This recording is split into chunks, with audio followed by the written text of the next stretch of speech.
Here we're going to tell you about our non-alcoholic cocktail Woosoo cooler, inspired by some of the delicious tea beverages that you can find throughout Korea. And these two have some nice kind of like cereal and also fruity and floral notes that goes nicely with a little bit of Korean pear juice. Starts with some of our blend here, hydrangea tea, as well as barley tea, and then a little bit of Korean pear juice. Fresh lime. Add some ice to our shaker.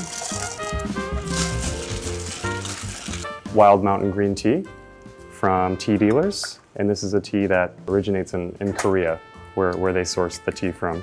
Into our nice stemmed glass, chilled of course. Our garnish, which is pretty dehydrated lime wheel, floating on top. And there you have Woosoo cooler. We're able to create this experience through our non-alcoholic beverages.